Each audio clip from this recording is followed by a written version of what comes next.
अपने विशाल ग्रंथों के बीच झुके हुए थे। उनके सामने एक दिव्य लेख पट था जो स्वयं समय से जुड़ा था।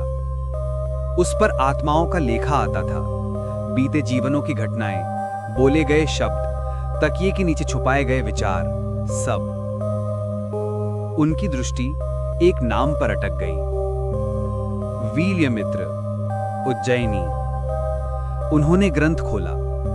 राजा का जीवन पथ, कर्म, योग, निर्णय, हर तथ्य वहां था, पर कुछ नहीं।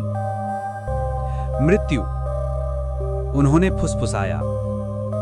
अचानक हृदय गति रुकना, पर ऐसा कोई कारण नहीं लिखा। और उन्होंने एक और नाम देखा, विभारक, चोल देश का अपराधी। उसी दिन, वही समय, उसकी मृत्यु दर्ज थी, मगर उसकी आत्मा गायब थी। यह कैसे संभव है? चित्रगुप्त ने दोनों प्रविष्टियां साथ रखी। पल भर को यमलोक का दर्पण, जो आत्मा के सत्य को दिखाता था, उनके सामने उभरा। उसमें जो चित्र आया वो विस्मयकारी था।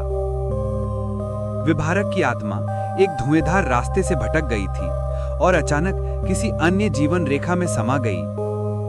वहीं वीर्यमित्र की आत्मा, जो जीवित होनी चाहिए थी, किसी और की मृत्यु की रेखा से खींच ली गई। चित्रगुप्त ने गहरी सांस ली। ये कर्म का धागा उलझा है, ये एक त्रुटि है। स्थान, यमराज का सभा मंडप। यमराज मृत्यु और न्याय के देवता एक ऊंचे गहरे सिंहासन पर विराजमान थे। उनके चेहरे पर किसी भाव की छाया नहीं थी, लेकिन उनके चारों ओर जो ऊर्जा थी वो कांपती हुई सी प्रतीत होती थी। चित्रगुप्त वहां पहुंचे। स्वामी, उन्होंने हाथ जोड़कर कहा, एक लेख्य में भ्रम हुआ है। भ्रम? यमराज ने अपनी गूंजती हुई आवाज में कहा। कर्म लेख्य में? राजा वीर्यमित्र की मृत्यु गलती से नरक में भेज दी गई है। वो मृत्यु किसी अपराधी विभारक की थी।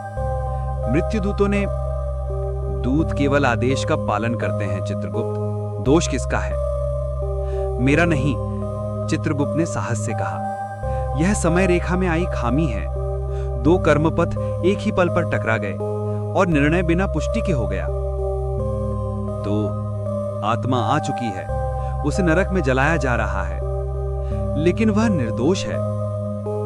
यमराज ने लंबा मौन रखा, फिर बोले, कर्म का नियम सरल है।